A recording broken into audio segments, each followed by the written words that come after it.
So this kit resembles a 935 with the headlights lower to the ground and the slant nose, of course.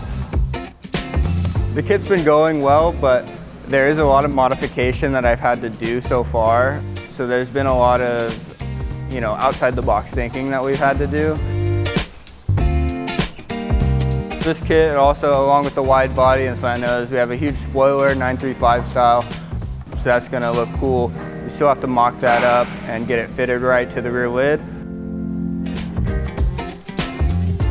We're about to go to the body shop, it's about to get repainted. We're still up in the air with the color and livery we're going with. We're in between maybe a white martini with custom wheels set up. After that, we're gonna go ahead and fit the engine, get everything set properly. This is really gonna be a one-of-a-kind car. It's really challenged me. Honestly, it's fun, but it's definitely been really nice to do. It's coming together really nice, so I'm really happy with it.